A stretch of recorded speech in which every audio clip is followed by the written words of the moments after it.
તો નમસ્કાર ગુજરાત, અત્યારે હાલ ગુજરાત રાજ્યની પરિસ્થિતિ ખૂબ જ કપરી જોવા મળી રહી છે, કારણ કે વાદળોના કાળા ડિબાંગ ગોટા ગુજરાત રાજ્ય ઉપર જાણે પસાર થઈ રહ્યા હોય તેની વચ્ચે જોઈ લ્યો ગુજરાત રાજ્યમાં જ્યાં જુઓ ત્યાં અત્યારે કડાકા ભડાકા સાથે તૂટી પડ્યો છે વરસાદ।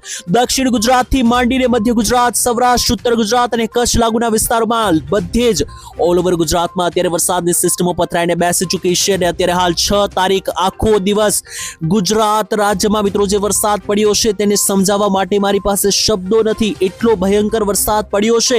અને હવે તમને જણાવી દઈએ તો 7 તારીખ અને મંગળવાર નોંધી લેજો મિત્રો, આ દિવસ ગુજરાત રાજ્ય માટે બની શકે સૌથી ખતરનાક, કારણ કે 7 તારીખ અને મંગળવારની તારીખની અંદર શરૂઆત પહેલા જ મિત્રો જણાવીએ તો 6 તારીખે રાત્રિના 8-9 વાગ્યાનો વરસાદ શરૂ છે, ત્યારે 6 તારીખનો જે દિવસ છે એમાં આખો દિવસ ગુજરાતમાં વરસાદ પડ્યો છે, રાત્રિના 12-1 વાગ્યા સુધી શરૂ રહેવાનો છે। તેની વચ્ચે 7 તારીખનો દિવસ ગુજરાત રાજ્યમાં અસલી કાળ સમાન બનીને સામે આવવાનો છે। તેની વચ્ચે અત્યારે હાલ જોશો તો સિસ્ટમો બધી બાજુથી ગુજરાત રાજ્ય પર પેક બનીને તૂટી પડી રહી છે। ગુજરાતના દક્ષિણીય સેન્ટરોમાં આગામી કલાકોમાં 10-10, 12-12 ઇંચના વરસાદો પડી શકે। તેની વચ્ચે આગામી 48 કલાક ગુજરાત રાજ્ય માટે તોળાઈ રહી છે સૌથી મોટી ઘાત, તેના વિશે જણાવીશું આજના આ વિડીયોની અંદર। જી હા દર્શક મિત્રો, તમને જણાવી દઈએ તો ગુજરાતમાં જે 6 તારીખની અંદર અને સોમવારની અંદર કાળા ડિબાંગ વાદળો સર્જાઈ ચૂક્યા હતા અને જે વરસાદ પડ્યો છે તેના ફોટા અને વિડીયો અમારી પાસે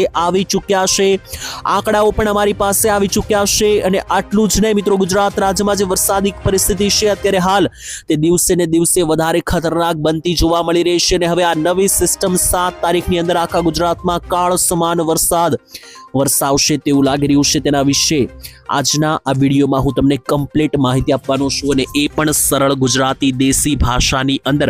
વિડીયોમાં આગળ વધીએ પહેલા તમે કયા ગામથી વિડીયો જોઈ રહ્યા છો, તમારા ગામમાં વરસાદ છે કે નહીં, વાતાવરણ બનેલું છે કે નહીં, કોમેન્ટમાં ખાસ લખીને જણાવી દેજો। તેની સાથે અમારી આ ચેનલ જો તમે સબસ્ક્રાઇબ ના કરી હોય, પહેલી વાર આવ્યા હોય તો ચેનલ સબસ્ક્રાઇબ કરી લેજો, કારણ કે જ્યારે ક્યારે મિત્રો સિસ્ટમ બદલાશે અને નવી મિત્રો વરસાદની આગાહી આવશે તો આ ચેનલ ઉપર તમને રેગ્યુલર અપડેટ મળતી રહેશે। તેની સાથે મહત્વપૂર્ણ સમાચાર જણાવીએ એની પહેલા ડિસ્ક્લેમર આપવા માંગીએ છીએ કે આ વિડીયોમાં આપણે જે પણ માહિતી મેળવવાના છીએ એ બધી મિત્રો હવામાન વિભાગની જે પણ માહિતી આવી હશે એ સાથે હવામાનના જે વેધર મોડેલો છે તેને આધારે અથવા જે પણ આંકડાઓ અમારી પાસે નકશાઓ આવ્યા છે તેને આધારે છે, આની પુષ્ટિ જે છે તે અમે કોઈ પણ પ્રકારે મિત્રો અહીંયા કરતા નથી। તો વિડીયોની શરૂઆત કરીએ પહેલા મિત્રો જોઈ લો કેટલાક ફોટા મારે તમને દેખાડવા છે। અત્યારે હાલ ગુજરાત રાજ્યની જે દશા છે જોઈ લો, અત્યારે ભયંકર 2 થી 3 મોટી સિસ્ટમ ગુજરાત રાજ્યમાં ચારો દિશા તરફ ઘેરાઈ ચૂકી છે, જે લઈને ગુજરાતમાં 7 તારીખે ગુજરાત રાજ્યના 5 થી વધારે જિલ્લાઓમાં રેડ એલર્ટ છે, જેથી કામ વગર ઘરની બહાર ના નીકળતા, જેમાં ભાવનગર, સુરત, તાપી, નવસારી, ડાંગ અને વલસાડ જિલ્લાની અંદર રેડ એલર્ટ આપી દેવામાં આવ્યું છે। આ જિલ્લાઓમાં કામ વગર જો ઘરની બહાર નીકળ્યા તો મિત્રો ભારે પડી શકે। આટલું જ નહીં, ઓરેન્જ એલર્ટની વાત કરીએ તો અમરેલી, ભરૂચ અને નર્મદા જિલ્લામાં ઓરેન્જ એલર્ટ અને એની સાથે જોશો તો મિત્રો ગીર સોમનાથ, વડોદરા, છોટાઉદેપુર, પંચમહાલ અને દાહોદમાં યેલો એલર્ટ આપી દેવામાં આવ્યું છે। તો હવે આ વરસાદી સિસ્ટમ સાર્વત્રિક થતી જોવા મળી રહી છે। તેની વચ્ચે જોવો તો આઈએમડી એટલે કે ઓફિશિયલ જે હવામાન ખાતું છે ભારતીય હવામાન વિભાગ, તો આઈએમડીએ જે આગાહી આપી છે તેની અંદર તમે જોશો તો અહીંયા ગુજરાત રાજ્ય રહેલું છે અને જોશો તો દેખાશે કે ગુજરાત રાજ્યમાં આખા ગુજરાતમાં રેડ ઝોન જાહેર કરી દીધું છે। 7/7/2026 એટલે કે 7 તારીખ જુલાઈ મહિનો મંગળવાર ગુજરાત રાજ્ય માટે બની શકે કાળ સમાન વરસાદની આગાહી, કારણ કે જોઈ લો વરસાદ એટલો ભયંકર પડ્યો કે રોડના 2 ફાટા કરી નાખ્યા છે। જી હા મિત્રો,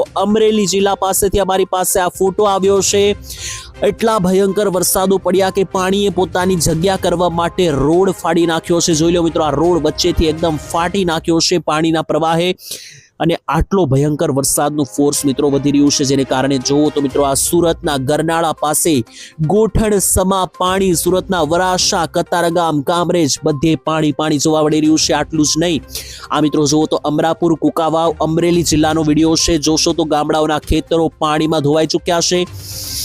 ગુજરાતમાં 6 તારીખની અંદર કેટલો વરસાદ પડ્યો તેની પાસે અમારી એક લિસ્ટ સામે આવ્યું છે, જેમાં જોઈએ તો સૌથી વધારે વરસાદ પડ્યો છે અમરેલી જિલ્લાની અંદર. જી હા દર્શક મિત્રો, 9 ઇંચનો વરસાદ ખાબકી ચૂક્યો છે અમરેલીની અંદર. અને આટલું જ નહીં, 6 તારીખે ડાંગ જિલ્લાની અંદર તમે જોશો તો 5 ઇંચનો વરસાદ પડી ચૂક્યો છે. આના સિવાય સાબરકાંઠામાં 5 ઇંચ છે, ગીર સોમનાથમાં 4 ઇંચ વરસાદ, ભાવનગરમાં 4 ઇંચ વરસાદ, વલસાડમાં 3 ઇંચ વરસાદ ખાબક્યો છે.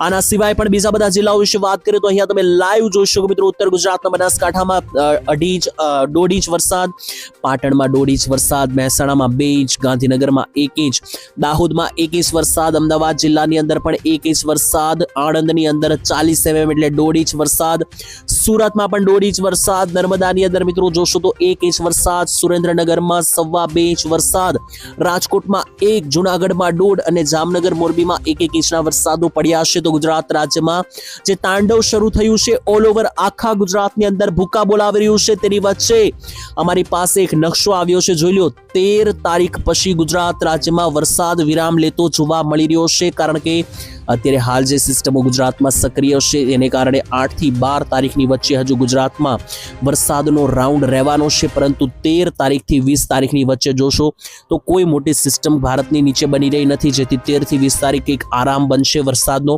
તો ખેડૂતો ખેતીના જે કંઈ પણ કામો કરવા હોય તારીખ લખી લેજો, 13 થી 20 તારીખની વચ્ચે તમને સમય મળવાનો છે. એ સમયનો ઉપયોગ કરીને તમે તમારા ખેતી લક્ષી તમારા જે કંઈ પણ કામો તમારે કરવાના બાકી હોય મિત્રો એ તમે આ તારીખની વચ્ચે કરી શકો. બાકી મિત્રો જણાવીએ 20 તારીખ પછી ફરીથી મેઘતાંડવ કન્ટિન્યુ થવાનું છે. ચોમાસું ક્યાં પહોંચ્યું તેના વિશે વાત કરીએ તો ચોમાસું ઓલ ઓવર આખા ગુજરાતમાં આવી ચૂક્યું છે. માત્ર 3 થી 4 જિલ્લામાં બાકી છે, જેમાં કચ્છ, બનાસકાંઠા, મહેસાણા, પાટણ અને સાબરકાંઠા લાગુના કેટલાક વિસ્તારોમાં ચોમાસું હજુ પહોંચવાનું બાકી છે. બાકી હજુ જોઈએ તો ચોમાસું ભલે ના પહોંચ્યું હોય, બધે વરસાદનું રેડ એલર્ટ આપી દેવામાં આવ્યું છે. અને અત્યારે હાલ લાઈવ સિસ્ટમ ક્યાં છે મિત્રો, આ જે સિસ્ટમ બની છે આ સિસ્ટમ સમજાવવા માટે મારી પાસે મિત્રો શબ્દો નથી, શબ્દો ઓછા પડે, કારણ કે એટલી ભયંકર આ સિસ્ટમ છે. બસ મિત્રો એટલું કહેવા માંગીશ કે જો તમારા વિસ્તારોમાં ધોધમાર વરસાદો શરૂ થઈ ચૂક્યા છે, કમરસમાં પાણી ભરાઈ ચૂક્યા છે, તો મિત્રો પ્લીઝ કામ વગર ઘર બહાર જવાનું ટાળજો, કારણ કે આ જે સિસ્ટમ છે મિત્રો હવે ટૂંક સમયમાં ઊભી રહેશે નહીં તેવું લાગી રહ્યું છે. અને આ સિસ્ટમને કારણે રાત્રિ કાળની જોવા મળી રહી છે. અને એટલું જ નહીં, લાઈવ તમે સિસ્ટમના આખા ઓફ ટ્રેક જોશો તો તમને સમજાઈ જશે. ત્યારે આખી સિસ્ટમ જેવી રીતના મિત્રો બંગાળની ખાડીમાં સિસ્ટમ બનતી હોય છે એવી સેમ ટુ સેમ સિસ્ટમ અત્યારે આખી ગુજરાત રાજ્ય ઉપર બનેલી છે. અને જોશો તો ગુજરાતના કયા કયા ભાગો ઉપર સિસ્ટમ અત્યારે એક્ટિવ છે, તો દક્ષિણ ગુજરાતમાં ઉપર વડોદરાથી લઈને નીચે વાપી વચ્ચે આવેલા બધા જિલ્લા ઉપર સિસ્ટમ સક્રિય, સૌરાષ્ટ્રમાં રાજકોટ, બોટાદ, અમરેલી, ભાવનગર, સુરેન્દ્રનગર, ગીર સોમનાથ, જુનાગઢ, પોરબંદર આ બધા વિસ્તારો ઉપર સિસ્ટમ સક્રિય છે. ઉપર જોઈએ તો કચ્છ, ઉત્તર ગુજરાતમાં બનાસકાંઠા, સાબરકાંઠા, પાટણ, મહેસાણા, અરવલ્લી અને આસપાસના બધા વિસ્તારોમાં સિસ્ટમ સક્રિય છે. મધ્ય ગુજરાતમાં પણ એક ભાગ ઉપર સિસ્ટમ સક્રિય છે. તો અત્યારે જોશો તો આ જે પરિસ્થિતિ બની છે ગુજરાત રાજ્ય માટે સમજાવી મારે મિત્રો તમને સમજાવી હોય તો આ શબ્દો ખૂબ ઓછા પડી રહ્યા છે, જેમાં દક્ષિણ ગુજરાતથી પહેલા શરૂઆત કરું તમને સમજાવવાની. તો દક્ષિણ ગુજરાત વાસીઓ કામ વગર ઘરની બહાર જવાનું ટાળજો, કારણ કે ગુજરાતમાં મેઘ તાંડવ જે શરૂ થયું છે, ગાજવીજ સાથે મેઘ ગર્જના, જેમાં સુરતથી લઈને નવસારીના વિલસાડો, ડાંગના વિસ્તારોથી લઈને ભરૂચ, એની સાથે સાથે મિત્રો અહીંયા તમે જોશો તો નર્મદા, તાપી, ડેડિયાપાડાના વિસ્તારોથી લઈને નંદુરબારના વિસ્તારો ઉપર વડોદરા, બાજુ બોડેલી અને નીચે છોટા ઉદેપુર, તો ટૂંકમાં વડોદરાથી નીચે વાપીની વચ્ચે જેટલા પણ વિસ્તાર આવે છે, જેમાં પછી વલસાડ હોય, નવસારી હોય, આહવા, ડાંગ, સાપુતારા, સુરત, ભરૂચ, નવસારી, એક સેન્ટરને ધમરોળતું જશે આ વરસાદનું ખતરું.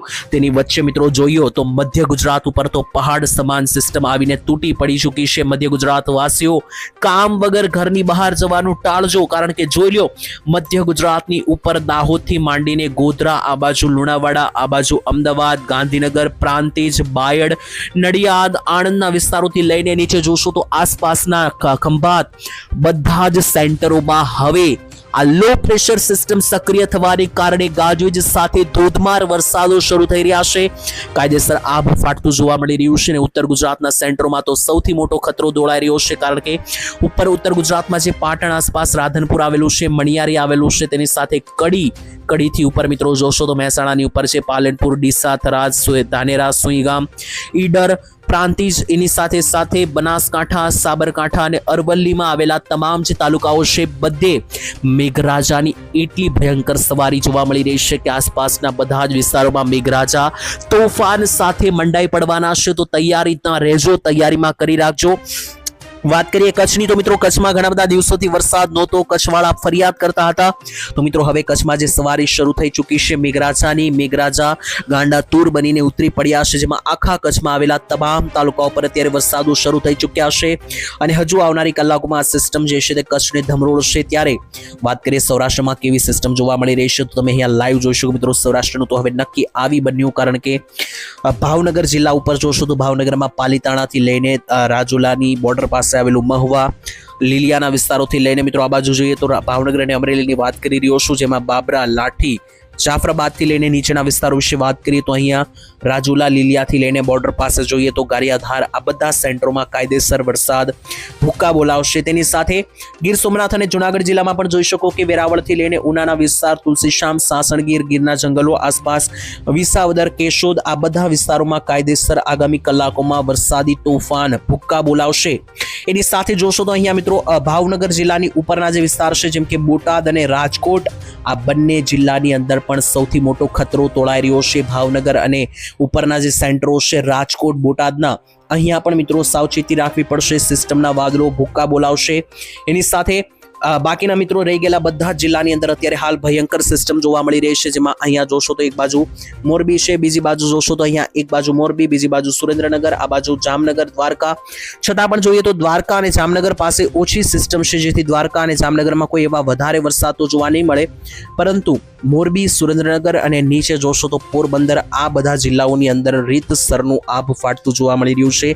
બાકી મિત્રો સિસ્ટમ જે છે તે ડગલે ને પગલે બદલાઈ શકે. અત્યારે આગામી દિવસોની પણ તમને માહિતી તો આ રીતે મેં તમને સમજાવ્યું કે ગુજરાતમાં 7 તારીખ મંગળવારનો દિવસ કેવો રહેવાનો છે, પરંતુ 8 તારીખથી જોશો તો વરસાદ પછી ધીમા પડતા જોવા મળી રહ્યા છે. જો કે કોઈ નવી સિસ્ટમ તૈયાર થશે, એક્ટિવ થશે, તો એના વિશે પ્રોપર માહિતી જે છે તે આપણે રેગ્યુલર વિડીયો બનાવીને આપતા હોઈએ છીએ, તેમાં આપતા રહીશું. અત્યારે ગુજરાતમાં પવનની પણ ભયંકર આગાહી આપવામાં આવી રહી છે, તો ગુજરાતમાં પવનો પણ ધોધમાર શરૂ થશે.